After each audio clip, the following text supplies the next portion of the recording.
Contract marriage भाग 14. दुसऱ्या दिवशी सकाळी डायनिंग हॉलमध्ये साक्षी शांतपणे नाश्ता करत बसली होती. पायाला अजून दुखत असल्यामुळे मायाताई तिची काळजी घेत होत्या. अद्वैतला ऑफिसमधून एक महत्त्वाचा कॉल आला होता. तो म्हणाला, मी स्टडी रूममध्ये आहे, कोणी डिस्टर्ब करू नका. तो तिथून निघून गेला. काही क्षणांनी काका हळूहळू चालत आले आणि साक्षी समोर बसले. काय बाळ, आता बरं वाटते ना? हो काका, आता खूप बरं आहे. काकांनी तिच्याकडे प्रेमाने पाहिलं.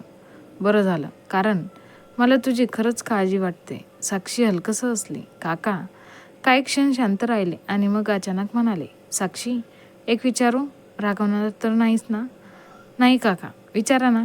काकांनी तिच्या डोळ्यात पाहत विचारलं. तू त्या 1 वर्षाच्या करारासाठी तयारच कशी झालीस? साक्षीच्या हातातली चमचा तसाच थांबला. तिच्या चेहऱ्यावर धक्का स्पष्ट दिसत होता.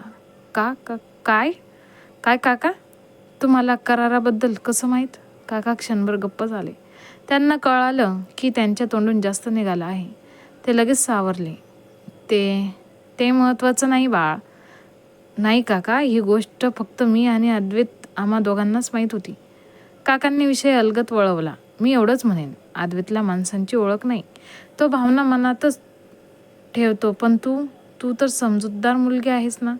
साक्षी काहीच बोलली नाही. काका पुढे म्हणाले, मला फक्त एकच भीती वाटते. कशाची? या करारामुळे तुमच्या दोघांच्या आयुष्याशी खेळ होऊ नये. साक्षी त्यांच्याकडे प्रश्नार्थक नजरेने पाहू लागली. काका हळू आवाजात म्हणाले, माझी एकच इच्छा आहे, तुम्ही दोघं कधीच वेगळे होऊ नका. हे ऐकून साक्षीच्या मनात पुन्हा एक वेगळीच कळ उठली. काका पुढे म्हणाले, पण बाळ, नात्याची सुरुवात जर एका गुपितावर झाली असेल तर ते गुपित एक दिवस विश्वासलाच तडा देत. हे शब्द साक्षीच्या मनात खोलवर उतरले. तिच्या डोळ्यांसमोर मागचे काही दिवस तरळून गेले. अद्वैतची तिच्यासाठी असलेली धावपळ, तिच्यासाठी रात्रभर जागणं, वेळेवर औषध देणं, तिला उचलून नेणं, तिच्या प्रत्येक छोट्या गोष्टींची काळजी घेणं. त्यांना माझी एवढी काळजी का आहे? आणि हा करार? काकांना याबद्दल कसं माहीत? तिचं मन पूर्णपणे गोंधळून गेलं. इतक्यात स्टडी रूमचं दार उघडलं. अद्वैत बाहेर आला. त्याने नेहमीप्रमाणेच हसत साक्षीकडे पाहिले. नाश्ता झाला? पण आज साक्षीने त्याच्या डोळ्यात पाहिलंच नाही. हो, एवढंच उत्तर देत ती शांतपणे उठली आणि आपल्या खोलीकडे निघून गेली. अद्वैत तिच्याकडे गोंधळून पाहत राहिला. कालपर्यंत सगळं ठीक होतं, मग अचानक तिच्या वागण्यात इतका बदल का? दुसरीकडे काकांनी नकळत ओठांवर हलकंसं स्मित आणलं. शंकेचं पहिलं बी पेरलं गेलंय. साक्षी शांतपणे आपल्या खोलीत आली. तिने दार बंद केलं आणि पलंगाच्या कडेला बसली. तिच्या डोळ्यासमोर कालपासून घडलेल्या सगळ्या गोष्टी फिरू लागल्या. काकांना कराराबद्दल कसं माहीत? अद्वैतने मला याबद्दल काहीच का सांगितलं नाही? ती विचारात हरवली. इतक्यात तिची नजर कपाटात ठेवलेल्या त्या कराराच्या फाईलकडे गेली. ती उठली, फाईल हातात घेतली आणि हळूहळू उघडली. पहिल्याच पानावर मोठ्या अक्षरात लिहिलेलं होतं, 1 वर्षाचा वैवाहिक करार. ते शब्द पाहताच तिच्या डोळ्यात पाणी दाटून आलं. ती स्वतःशीच पुटपुटली, मी हे लग्न फक्त पैशासाठीच केलं होतं, बाबांचं कर्ज फेडण्यासाठी, घर वाचवण्यासाठी. तेव्हा माझ्यासाठी हा फक्त एक करार होता, नातं नव्हतं. तिने डोळे मिटले. क्षणात अद्वैतचे अनेक चेहरे तिच्यासमोर उभे राहिले. ती आजारी असताना त्याने घेतलेली काळजी, तिच्यासाठी रात्रभर जागणं, वेळेवर औषध देणं, तिच्या वेदना कमी व्हाव्यात म्हणून स्वतः धावपळ करणं, तिच्या चेहऱ्यावर हसू यावं म्हणून केलेले छोटे छोटे प्रयत्न. साक्षीच्या ओठांवर नकळत हलकंसं स्मित आलं. पण पुढच्या क्षणी ते स्मित विरलं. नाही, मी हे काय विचार करते? मी अद्वैतच्या प्रेमात पडते?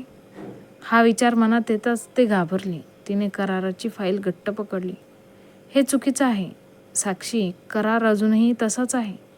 आपल्या नात्यात काहीच बदल झालेला नाही.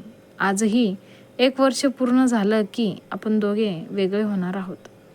तिच्या डोळ्यांतून अश्रू ओघळू लागले. पण मी का स्वप्न बघते? जर मला त्यांच्यावर खरंच प्रेम झालं आणि 1 वर्षानंतर ते माझ्यापासून दूर गेले तर? हा विचारच तिच्यासाठी असह्य होता. तिने पटकन डोळे पुसले. काही क्षण शांत बसल्यानंतर तिने मनाशीच एक कठोर निर्णय घेतला. नाही, आजपासून मी अद्वैतपासून थोडं लांब राहीन. त्यांच्याशी गरजेपुरतंच बोलेन. जितकं जवळ जाईन तितकाच मला त्रास होईल. करार संपेपर्यंत मी माझ्या मनावर नियंत्रण ठेवायचं.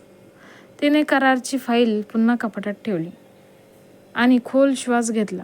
त्याच क्षणी बाहेरून अद्वैतचा आवाज आला. साक्षी, दार उघडशील? औषध घ्यायची वेळ झाली आहे. साक्षीने डोळे पुसले. चेहऱ्यावर जबरदस्तीचं हसू आणलं आणि मनाशीच घेतलेला निर्णय पुन्हा एकदा आठवला. आता नाही, आता मी स्वतःला त्यांच्या जवळ जाऊ देणार नाही. तिने दार उघडलं, पण आज पहिल्यांदाच तिच्या आणि अद्वैतच्या नजरेत एक न बोललेला दुरावा स्पष्ट दिसत होता. कसा वाटला आजचा भाग कमेंट करून नक्की सांगा. आणि पुढे काय होणार आहे, अद्वैत आणि साक्षीमध्ये कोणते दुरावे येणार आहे जाणून घ्यायचं असेल तर आत्ताच माझ्या चॅनलला लाईक, शेअर आणि सबस्क्राईब करायला विसरू नका. धन्यवाद.